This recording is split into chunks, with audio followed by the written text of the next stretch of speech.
자, 지난 시간에 이어서 제목이 하나님의 왕국의 비유 두 번째 시간입니다. 계속해서 한 몇 번을 한 6개, 7개 정도 시리즈로 이렇게 준비를 했습니다. 오늘은 지난번처럼 마태복음 13장입니다. 마태복음 13장 24절에서 30절까지입니다.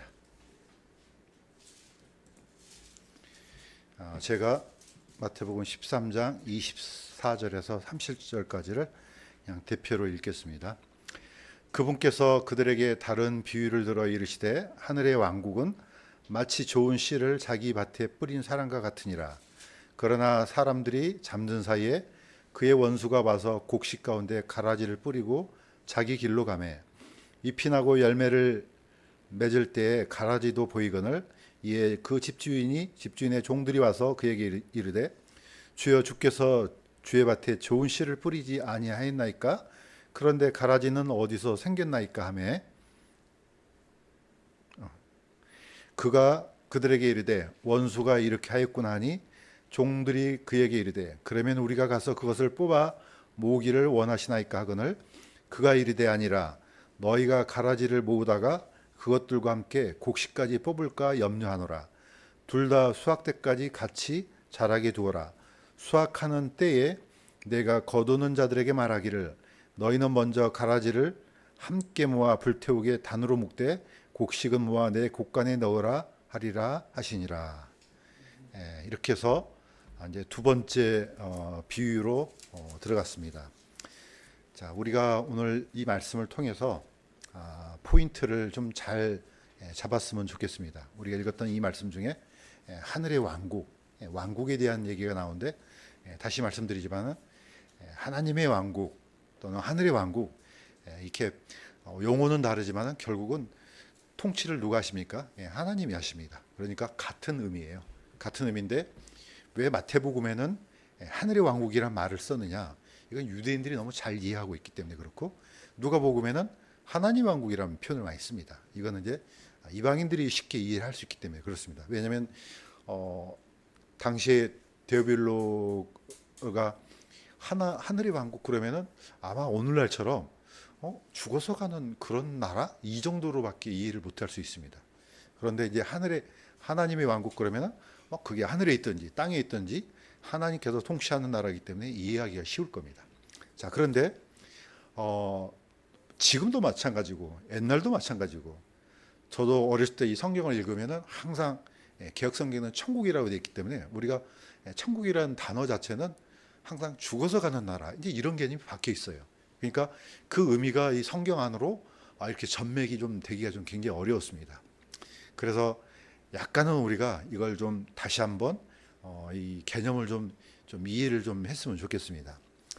사실은 아담이 죄를 지은 순간 이후부터 사실 하나님의 통치는 물론 온 우주에 편만하지만은 이제 사람과 하나님 사이에 죄가 그 사이를 갈라놓았습니다. 그러니까 하나님 편에서는 이걸 이제 회복시킬 필요가 있는 거죠. 그래서 하늘의 왕국, 하나님의 왕국 이 개념은요 사실 창세기부터 계속 이어지는 겁니다. 쭉 이어져 갖고 나중에 예수님께서 다시 오셔서 천년 동안 통치하시고 이제 끝나고 나서 영원한 새하늘과 새 땅으로 들어가는 것. 이 모든 다 과정이 다 하나님의 나라 또는 하늘의 왕국 이 개념 안에 다 모아서 집어넣을 수가 있습니다. 자, 그런데 우리가 지난 시간에 배웠던 것처럼 약간 그러면은 지금 이걸 이제 비유로 얘기를 하시니까 지난 시간에 우리가 한번 다뤘지만 한 번 더 복습해 보도록 하겠습니다. 단어 자체는 국어 서전에는 이게 세세하게 아주 다르게 표현되어 있습니다. 운윤이, 비유니, 알레고리 자체는 국어 사전에는 완전히 다른 분야처럼 생각이 되는데 사실은 원어로 들어가면요 이게 다 같은 개념이에요. 다르게 쓰인 게 아니고 다 비슷합니다. 한 번 더 얘기하면은 이 메타포라는 영어는 메타포라는 헬라에서 왔는데 이미 뒤에 있는 뒤에서 가져오는 거 의미를 그러니까 숨어 있는 의미라는 뜻도 말이 되는 거죠. 내가 이 말을 했는데 그 말 뒤에 진실 어떤 실체가 있는 거 이런 의미가 되는 거죠. 파라볼레는 옆에 나중에 나란히 놓고 이 의미를 통해서 이 왼쪽을 통해서 오른쪽을 바라보는 그런 역할을 하죠. 알레고리는 또 다르게 이야기한다 이런 뜻입니다. 그러니까 밑에 있는 그림처럼 자 어떤 사람이 이제 문설주에다 피를 바르죠. 유월절 구약 시대 때. 자 이게 그림자입니다. 이게 메타포고 파라볼레고 알레고리예요. 바로 오른쪽에 누구의 피겠습니까? 바로 예수님의 피고 그들이 먹었던 양의 고기는 뭡니까? 이게 이제 맞자가 되는 겁니다. 그러니까 그림자하고 실체가 이렇게 이제 나란히 옆으로 놨잖아요. 그러니까 이게 이제 파라볼레가 되는 거죠. 영어로는 패러블 그러면 비유 그러면 좀 와닿지가 않잖아요. 구약 성경은 이런 게 너무너무 많습니다. 그런데 문제는 사실적인 것하고 이게 섞여 있어요. 계시록을 보면 왜 어렵냐면은 계시록에는 그 사실적인 그대로 이 스토리하고 그 다음에 이 은유하고 뭐 비유 또는 알레고리가 섞여 있습니다. 예를 들면은 이스라엘의 12지파 14만 4천 명 있잖아요. 이거는 상징인과 동시에 그대로 문자 그대로입니다. 그 다음에 누굽니까? 이스라엘의 각 지파예요. 교회가 아니거든요. 이건 진실이에요. 그렇지만 또 다른 의미는 뭡니까? 그 숫자 안에 하나님의 통치의 개념이 이제 들어가 있죠. 이 모든 것들이 집약돼 있고 엄청나게 어떻게 보면은 섞여 있는 게 사실 계시록이죠. 왜냐하면 요한계시록은 거기에 있는 7그 교회는 실제로 있었던 교회들입니다. 그러니까 이거는 어떤 상징이 아니고 진짜로 있던 교회에 예수님께서 이제 그 말씀을 이제 보내는 거죠. 그러니까 이런 것처럼 성경을 보는데 굉장히 이런 걸 이제 구분을 잘 못하면은 되게 어려워질 수 있습니다. 나중에는 너무 극단적으로 흐르다 보면은 신천지가 왜 나옵니까? 신천지가 지금 튀어나온 게 아니에요. 옛날부터 이런 게 있었어요. 옛날부터 있었는데 지금 우리 한국에서 아주 그냥 대대적으로 이렇게 일어나는 이제 그런 이제 일이 일어나는 거죠. 한 번 더 보겠습니다. 자, 예수님께서 얘기를 하셨습니다. 요나가 밤낮으로 사흘 동안 고래 뱃속에 있었던 것 같이 사람의 아들도 밤낮으로 사흘 동안 땅의 심장부에 있으리라. 땅 속에 있으리라. 자, 요나가 나오고 예수님이 나옵니다. 요나는 뭡니까? 그림자예요. 근데 이 그림자가 아무 일이 일어나지 않는 게 아니고 진짜 일어났죠. 요나라는 실제 인물이죠. 그런데 요나를 통해서 지금 누구를 설명하고 있습니까? 예수님이? 예수님 자신을 설명하잖아요. 자, 사흘 동안이라는 이 단어는 실제로 사흘 동안이에요. 이게 3일 밤낮이죠. 자, 고래 뱃속은 뭐하고 연결이 됩니까? 땅속 심장부하고 연결이 되는 거죠. 자, 이게 바로 왼쪽에 놓았던 게 어떻게 보면은 이게 이제 알레고리 기법이라고도 합니다. 이렇게 해서 예수님의 실체를 가져온 거죠. 그러니까 예수님이 그 옛날 요나가 고래 뱃속에서 3일 밤낮을 있었다. 똑같이 나도 그 시점 그대로 땅 속에 3일 밤낮 있겠다 이 뜻이죠. 이렇게 해서 이제 이 그림자가 성취가 된 겁니다. 자, 이런 것들이 뭡니까? 이게 다 비유고 이게 알레고리고 이게 은유라고 할 수 있는 겁니다. 그러니까 이거는 가상의 어떤 사건이 아니고 실제 이런 사건을 통해서 예수님께서 이걸 가져와서 이제 예수님께서 이렇게 돌아가신 이후에 이렇게 된다고 이렇게 얘기하신 겁니다. 자, 오늘 읽었던 말씀도 그대로 가져와서 대입하면 됩니다. 자, 뭘 대입하느냐? 하늘의 왕국입니다. 하늘의 왕국. 자, 제가 다시 읽겠습니다. 이건 같이 한번 읽어보도록 하겠습니다. 시작. 그분께서 그들에게 다른 비유를 들어 이르시되 하늘의 왕국은 마치 좋은 씨를 자기 밭에 뿌린 사람과 같으니라. 이제 어떻게 보면 우리가 이걸 묵상해 보면은 어떻게 하늘의 왕국이 어떻게 사람과 같지? 이 말은 하늘의 왕국이 또는 하나님의 왕국이 형성되어 가는 과정은 마치 사람이 좋은 씨를 밭에 뿌리는 것 같다. 이렇게 하면 이해가 쉽습니다. 딱 저 하늘의 왕국은 이거와 같다 그러면은 아니 뭐 하늘의 왕국이 무슨 밭에다 씨를 뿌리지? 이해가 안 됩니다. 그러니까 개념을 넓게 잡아야 되는 거죠. 진짜로 하나님의 통치가 이루어지는 나라는 이게 형성되어 가는 과정은 이렇게 이해를 해야지 이게 들어옵니다. 그러니까 어떤 단편적인 것이 아니고 시간이 굉장히 넓게 잡는 겁니다. 지금까지 창세기부터 시작해서 아담 때부터 시작해서 나중에 예수 그리스도께서 오셔갖고 이 왕국을 통치해서 완전히 회복시키는 이 과정이 그렇다는 거죠. 이렇게 이해하면은 이게 이런 과정이 있기 때문에 이런 일이 필요하구나. 이게 시간이 필요한 거죠. 그래서 언제 완전히 하나님의 왕국이 완벽하게 되느냐? 이제 드디어 이제 예수님 오셔야지 끝나는 거죠. 예수님께서 오시면은 이렇게 되는 과정이 있었구나. 우리가 이해를 하는 거죠. 이런 비유가 앞으로 이제 6개, 7개 정도 더 있거든요. 자, 지난 시간에는 밭 얘기했잖아요. 마음밭. 오늘은 이제 씨를 뿌리는 얘기를 합니다. 자, 그런데 이 과정이 있는데 우리는 농부가 아닌 사람들은 이걸 좀 이렇게 이해하는 게 좀 어려울 것 같아요. 성경에는 예수님께서 비유를 들을 때 당시에 사람들이 하고 있었던 일에서 많이 비유를 가져옵니다. 왜냐? 쉽게 이해를 하니까요. 지금 사람들은 농사도 짓지 않고 뭐 풀을 베지도 않고 이렇게 하니까 이게 약간 좀 감이 떨어진 것 같아요. 물론 이제 인터넷을 통해서 이제 그 자료를 습득하지만은 저 같은 경우는 어렸을 때 이 말씀을 들을 때 이게 연상이 쉽게 됐어요. 하늘에 나는 새를 보라, 씨 뿌리는 비유를 보라, 뭐 이런 것들은 너무 쉽게 이해가 됐어요. 자, 어쨌든 그 과거의 경험을 통해서 농부가 씨를 뿌릴 때 이런 일이 일어나는구나 하고 생각을 하면 좋을 것 같습니다. 자, 그런데 이제 드디어 어떻습니까? 씨를 뿌렸는데 저는 이제 많이 봤죠. 논이나 밭에 가면은 특히 논에 가면은 이 가라지하고 이 벼가 같이 자라요. 그러면은 보통 사람들은 잘 구별하기 힘듭니다. 농부는 쉽게 알죠. 거기에 평생을 일을 해왔는데. 그런데 잘 모르는 사람들은 뭐 이게 그것 같고 그게 이것 같아요. 여기에 보는 사진도 보면은 뭐 가라지가 보입니까? 잘 안 보이죠. 그냥 그거 다 똑같은 건데. 농부의 눈에는 이게 쉽게 들어오는 거죠. 우리가 지금 같이 예배드리고 또는 더 넓게 한국교회 아니면 세계교회 수많은 교회들이 있지만은 우리가 다 어찌 알겠습니까? 하나님은 다 아시죠. 이런 것처럼 하나님의 왕국은 자, 씨를 뿌렸는데 그 씨들이 다 자라나는데 어떻게 합니까? 그게 뿌려진 씨만 자라는 게 아니고 누굽니까? 드디어 사탄이 이제 거짓 씨앗을 뿌립니다. 그 밭에다가. 그러면 어떻게 해요? 같이 자라요.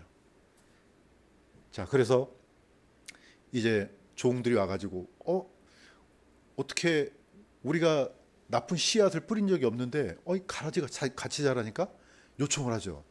우리가 가서 저걸 확 뽑아버릴까요? 그랬더니 지금이라도 그랬으면 얼마나 좋겠습니까? 그냥 저 뭐 신천지고 뭐고 그냥 저기 이상한 사이비들 확 다 뽑아버리고 싶은데 그게 안 돼요. 왜? 그걸 허락하세요. 그냥 내버려둬. 왜냐? 걔들 잡다가 진짜 알고 또 뽑힐까 그런 염려가 있기 때문에 놔두라는 거죠. 그러니까 우리는 속이 부글부글 끓지만은 방법이 없어요. 그냥 성질 같아서는 그냥 확 가서 그냥 다 불질러 버리고 없애버릴 것 같잖아요. 그럼 이스라엘은 가능하죠. 옛날 이스라엘은 가능했죠. 하나님께서 명령해서 없애버리고 없애버리잖아요. 지금은 그게 안 되는 거죠. 자, 이런 일들이 끊임없이 일어납니다. 이스라엘 안에서도 이 일들은요 끊임없이 일어났어요. 왜냐하면 이스라엘은 전체 국가 자체가 예배 공동체예요. 그러니까 그 국가 안에 이런 일이 일어나면 안 되죠. 이스라엘 안에서도 가라지와 알곡이 같이 자랍니다. 에레미야 14장 14절 제가 읽겠습니다. 주께서 내게 이르시되, 이 나란 말은 예레미야입니다. 대언자들이 내 이름으로 거짓을 대언하는도다. 내가 하나님이죠. 하나님께서 내가 그들에게 말하지 아니하였는데도 그들이 너에게 거짓 환상 계시와 점술과 허무한 것과 자기 마음에 속이는 것을 대언하는도다. 그러니까 얼마나 이게 참 골치 아픈 일이겠어요. 하나님이 말씀하시지 않았는데도 불구하고 하나님께서 이렇게 말씀하셨어 하고 와가지고 백성들을 속이는 거예요. 그런데 이걸 어떻게 하냐고요. 진짜로 하나님께서 얘기하셨는지 아니면 안 하셨는지 잘 모르잖아요. 그러니까 이제 이런 거짓 대언자들은 어떻게 하면 시간이 흘러야 돼요. 분명히 그렇게 말씀했지? 시간이 흘렀을 때 그게 안 이루어져요. 그럼 알잖아요. 근데 이 순간은 그걸 알기가 대단히 어려운 겁니다. 그러니까 이스라엘 안에서도 이거는 너무너무 힘든 거죠. 특히 이제 이런 일이 언제 일어나느냐? 평상시에는 잘 안 일어나요. 언제 일어나냐? 국가가 위기가 닥쳤을 때. 자, 사실 이 에레미야 선지자가 있었을 때는 드디어 이제 북조 이스라엘도 멸망하고 북이스라엘도 멸망하고 남이스라엘도 이제 거의 풍전등화에 있습니다. 바벨론이 와서 이제 거의 이제 치기 전인데 하나님께서는 에레미야를 통해서 어떻게 합니까? 바벨론 왕한테 항복하라고 이렇게 메시지를 줘요. 항복하면 산다. 그러면은 이때 거짓 선지자들이 활동하기 너무 좋죠. 그런 소리는 백성들이 너무 싫어요. 아, 이거 어떻게 이런 일을 어떻게 할 수 있어요? 그러니까 제가 딱 보니까 많은 대언자들이 있지만은 어쩌면 가장 힘든 일을 했던 대언자가 이 에레미야가 아닐까 생각돼요. 왜냐면은 백성들이 좋아하는 얘기를 할 수가 없어요.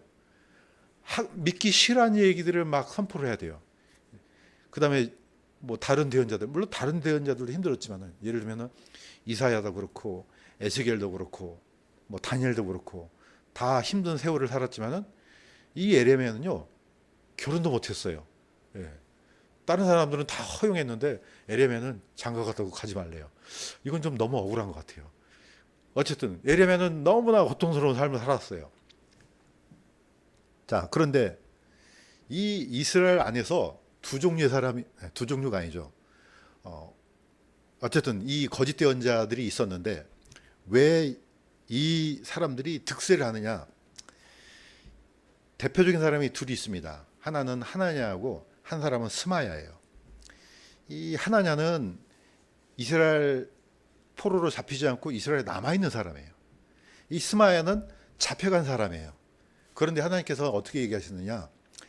이스라엘 중에서 포로로 잡혀간 사람들은 오히려 좋은 무화과다 이렇게 얘기를 해요.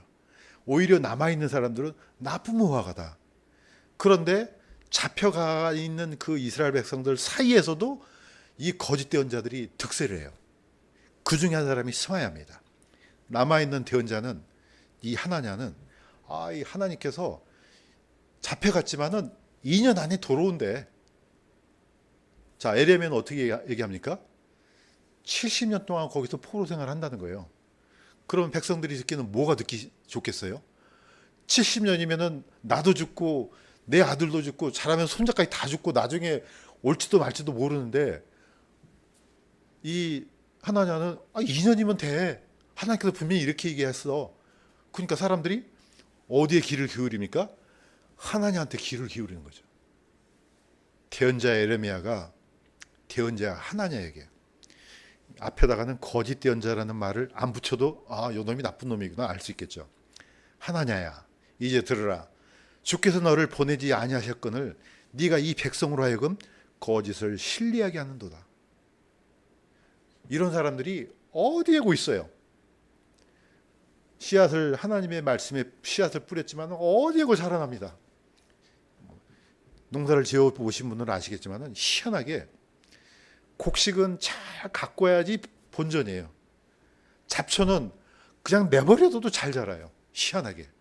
이거 가꿀 필요가 없어요. 아주 잘 자라요.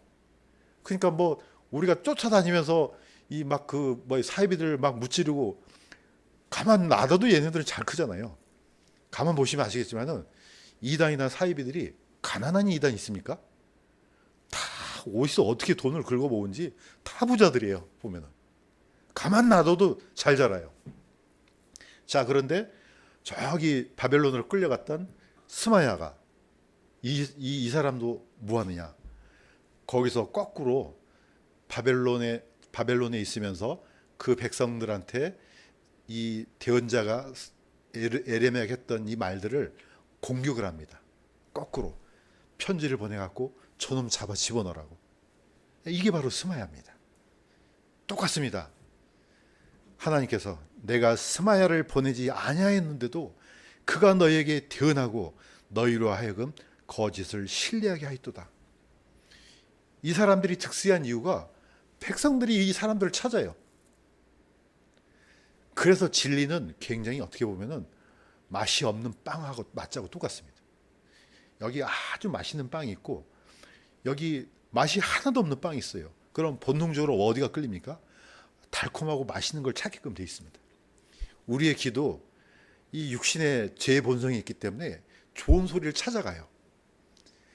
정말로 하나님께서 경고하는 이 말씀은 사실 듣기가 싫은 거죠. 백성들은 그런 소리를 좋아하고 거짓 대언자들은 그런 얘기를 하고 거짓말하고, 그러니까 이게 딱 맞아 떨어지는 겁니다. 그러니까 이 사람들이 힘을 얻는 겁니다. 우리가 어떻게 감당이 안 되는 거죠. 바로 이게 하나님의 왕국은 이런 형태로 되어가 이겁니다. 어쩔 수 없어. 이런 식으로 흘러가는 거야. 자, 이게 이스라엘뿐만 아니겠습니까? 교회 안에도 또 있습니다. 그래서 사도 바울은 늘 이 경고를 달고 살았을 것입니다. 고린도후서 11장 4절 같이 한번 읽어보겠습니다. 시작. 만일 누가 가서 우리가 선포하지 아니한 다른 예수를 선포하거나 혹은 너희가 받지 아니한 다른 영이나 너희가 수용하지 않은 다른 복음을 받게 할 때 너희가 그를 잘 용납하노도다. 우리가 잘 알고 있는 것처럼 고린도 교회는 그 고린도 지방에 있는 이 고린도라는 지역은 이 헬라의 중심지지 않습니까? 아프로디테를 섬기는 그 지역이에요. 얼마나 이게 잘 받아들이겠어요. 다른 예수, 다른 영, 다른 복음 그냥 쫙 달라붙어요. 뭐 경고해도 소용이 없는 거예요. 순식간에 휙 지나가 버립니다. 그래서 사도 바울은 이렇게 경고했습니다. 그러나 우리나 혹은 하늘로부터 온 천사라도 우리가 너희에게 선포한 복음 외에 어떤 다른 복음을 너희에게 선포하면 그는 저주를 받을지어다. 이거는 사도 바울의 저주가 아니죠. 이건 하나님의 경고입니다. 왜냐? 이 다른 복음은 자기만 죽는 게 아니에요.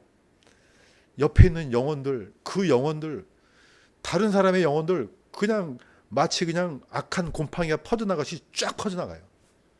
그래서 그 모든 사람들을 다 죽여버리는 거죠. 이게 그 사람으로 끝나는 게 아니고 끊임없이 퍼져나가는 거죠. 사도 바울 시대에는 바로 이 다른 복음이 뭐였습니까? 율법주의였습니다. 그래서 안디옥 교회에 모세의 명대로 할례를 받지 않으면 구원을 못 받아. 이게 어떻게 보면 굉장히 치명적이었죠. 그러면 이걸로 끝납니까? 마치 감기 바이러스처럼 바뀝니다. 얼굴을 또 바꿔요. 그 사도 요한 때는 뭡니까? 그게 바로 영지주의예요. 헬라 철학이 들어와요. 이 복음 안으로. 예수니까도 변형시켜 버리죠. 복음도 변형시키고. 예수님이 하나님인데 어떻게 하나님이 육체로 오셨어? 말이 안 되지? 그러면 그 육체는 뭐지? 그거는 허상이야, 허상. 실제로 오신 예수 그리스도까지 다 부인하게 만들어 버린 거죠. 우리가 볼 때는 지금 누가 그렇게 믿는 사람이 있나 하잖아요. 그때는 이게 먹혔어요. 온 소아시아 지역을 다 오염시켜 버렸습니다. 이게 또 얼굴을 또 바꿔요.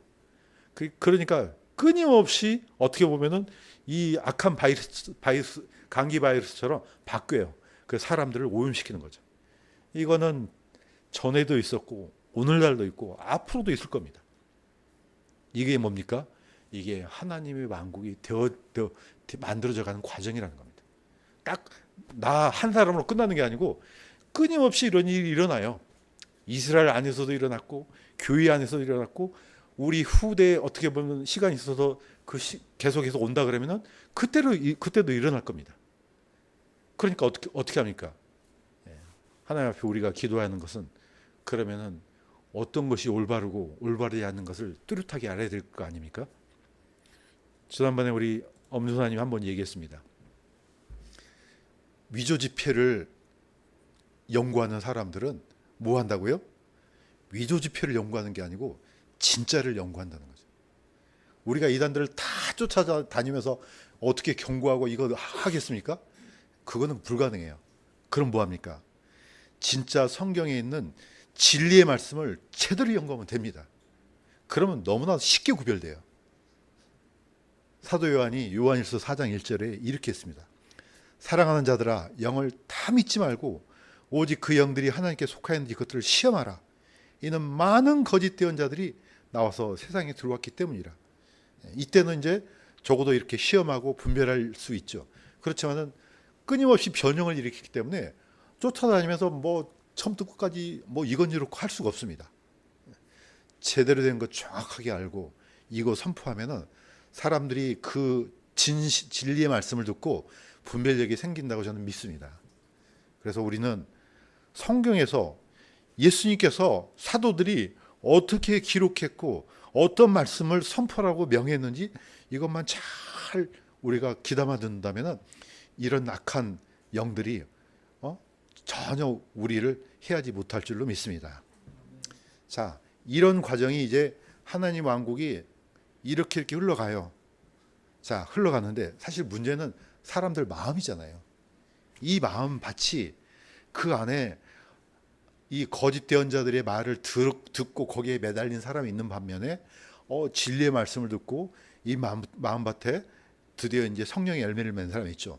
두 사람들이 섞여서 갑니다. 또 어떻게 보면 많은 교회가 있다면 그 안에서 섞여 갑니다. 우리가 구별할 수는 없습니다. 완벽하게. 자, 언제 합니까? 마지막 때. 자, 이건 같이 한번 읽도록 하겠습니다. 시작. 둘 다 수확 때까지 같이 자라게 두어라.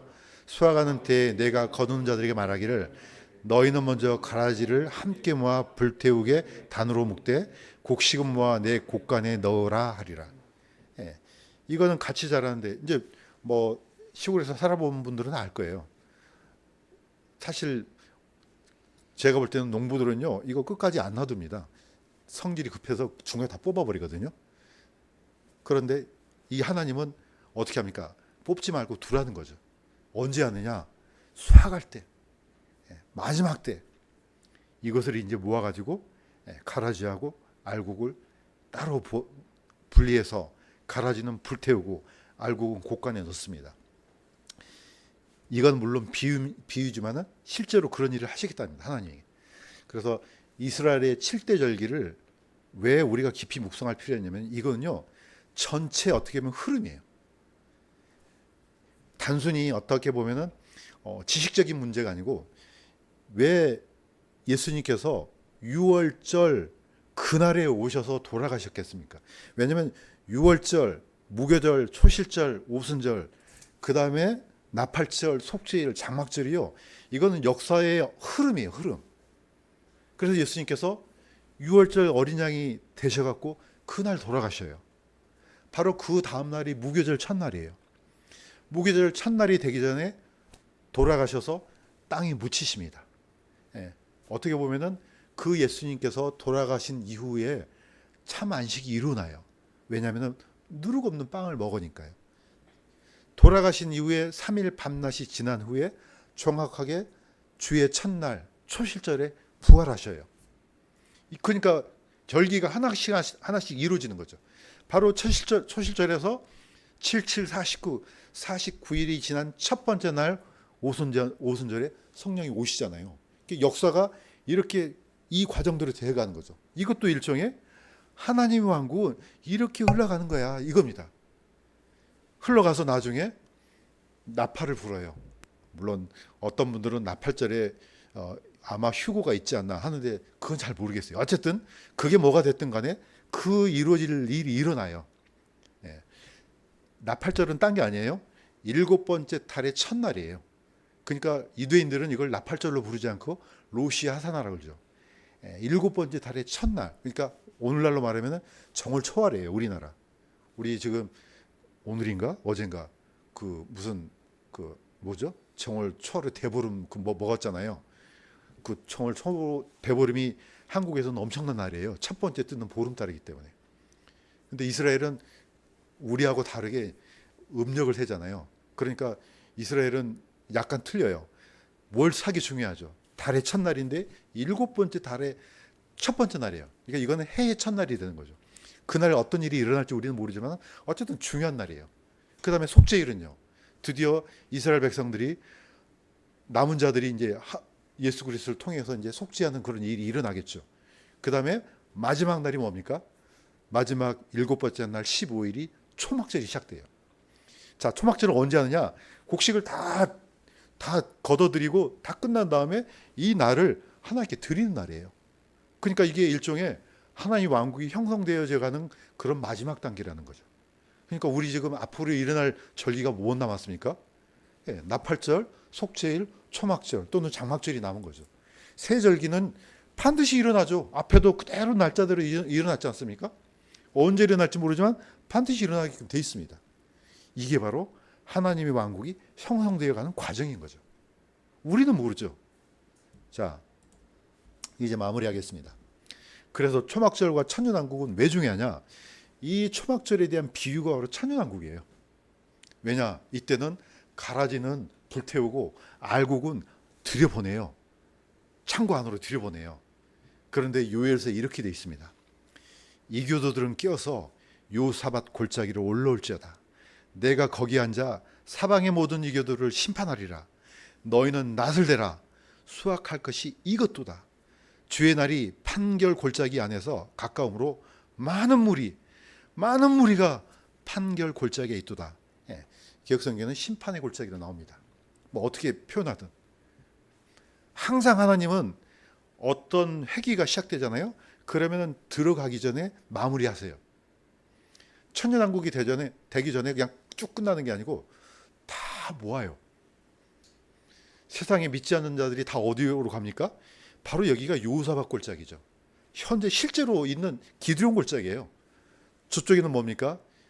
우리 구주 예수님께서 십자가에 못 박힌 데가 바로 여기가 바로 저기 뭡니까? 지금 현재 예루살렘. 이쪽은요 올리브산이에요. 왜 두 산 사이가 중요합니까? 이쪽 산에는 예수님이 돌아가셨고 이쪽 올리브산에는 예수님이 올라가셨잖아요. 나중에 어디로 내려오신다 그랬습니까? 그대로 올리브산으로 그 발이 닿는다고 나와요. 이렇게 나오셔서 이렇게 들어가는 겁니다. 이게 사실 반복이 돼요. 에스겔 때는 뭡니까? 하나님의 영광이 예루살렘 성전에서 나중에 올리브산에서 올라가잖아요. 예수님께서 오실 때도 이 과정을 똑같이 밟아요. 어디로 오십니까?